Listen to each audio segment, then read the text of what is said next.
ఇందులో ఎంత హైకోర్టు నుంచి వెళ్తారో తెలియదు. నాకైనా చాలా స్కోప్ కనపడుతుంది. చాలా మంది అన్ఎక్స్పెక్టెడ్ ఎలివేట్ అయ్యారు హైకోర్టుకి.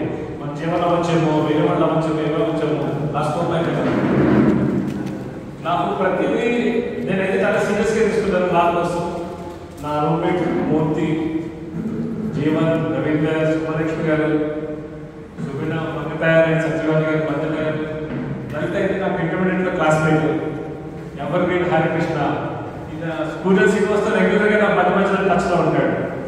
బాలరెడ్డి, సచ్చిపూర్తి కూడా మాట్లాడుతుంటాడు.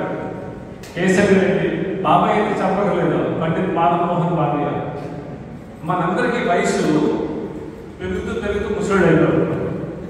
బాబాయ్ మాత్రం ముసలుడు వచ్చాడు, అలాగే ఉంటాడు.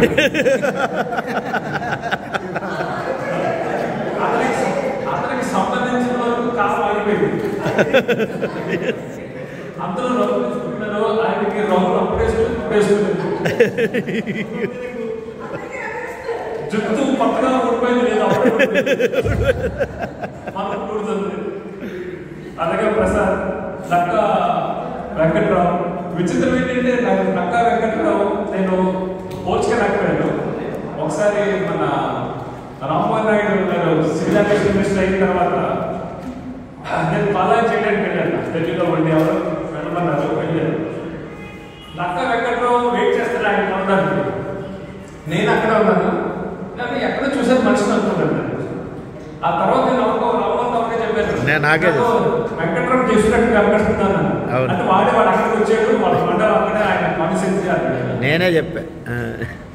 పాలవల్లి రాజుగారి అయితే నేను మాట్లాడుతాను, మధ్య టచ్లో ఉంటాను. రాఘవేంద్ర, సతీష్ అండ్ నారాయణ రెడ్డి, బాలరెడ్డి, బాలకృష్ణ, మూర్తి గారు, భాస్కర్ అయితే నాకు రెగ్యులర్గా ఆల్మోస్ట్ నక్కన్ బోల్డ్ అనేవాడు నన్ను మా ఢిల్లీలో, హైదరాబాద్లో.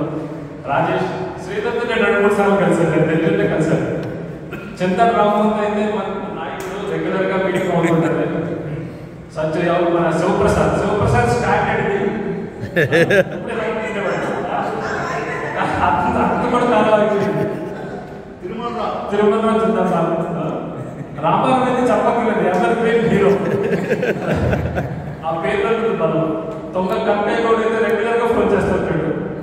సో అందరూ నాకైతే చాలా హ్యాపీగా అనిపించింది. జనరల్గా ఇంకోటి ఏంటంటే మనకి పురాణాల్లో చెప్తుంటారు కదా, కుచేరుడు శ్రీకృష్ణుడి స్టోరీ, అందులో నాకు రిపీట్ చేయాల్సిన అవసరం లేదు. మనం జనరల్గా ఏ ప్రాబ్లమ్స్ ఉన్నా సరే ప్రాబ్లమ్ సొల్యూషన్ కోసం కన్సర్న్ పర్సన్తో మాట్లాడుతూ ఉంటాం. మాట్లాడుతున్నప్పుడు మనం చెప్తుంటాం, కానీ ఇది ఎక్స్పెక్ట్ చేయం, ఏదో సొల్యూషన్ దొరుకుతుందో లేదని.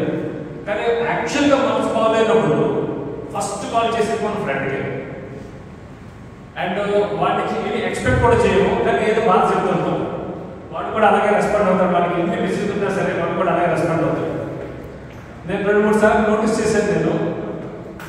నేను ఒకసారి పాల్గొనకి ఏదో 10 years బ్యాక్ నేను ఒకసారి నాకు ఏదో క్లారిఫికేషన్ కావాలంటే పాల్గొని చెప్పేసి ఉంటున్నాను. పాల్గొని అవుతుంది, వీలు అవుతుంది లేదో నాకు తెలియదు అనుకున్నాను. కానీ పాల్గొని నాకు బాగానే రిప్లై ఇచ్చింది ఢిల్లీలో.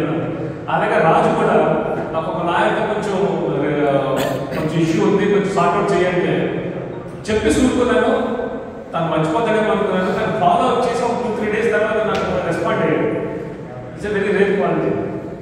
సో అందరూ మంచి స్నేహితులు భగవంతుడు ఇచ్చాడు మనకి, అండ్ ఈ స్నేహాన్ని ఇలాగే కంటిన్యూ చేయాలి. ఇంకోటి ఏంటంటే మనకి టేక్అవే ఏంటంటే కూడా అందరూ ట్రాన్సిషన్ ఫేజ్లో ఎవరిబడి క్రాస్ 55 years, పిల్లలు బాధ్యతలు అన్నీ అందరికి స్టార్ట్ అవుతుంది. సో ఈ ఏజ్ చాలా ఇంపార్టెంట్ అందరికీ. అందరికీ నేను భగవంతుడిని ఏదైతే ప్రార్థిస్తుంటాను, మీరు అందరూ కూడా ఈ ట్రాన్సిషన్ ఫేజ్లో చాలా హ్యాపీగా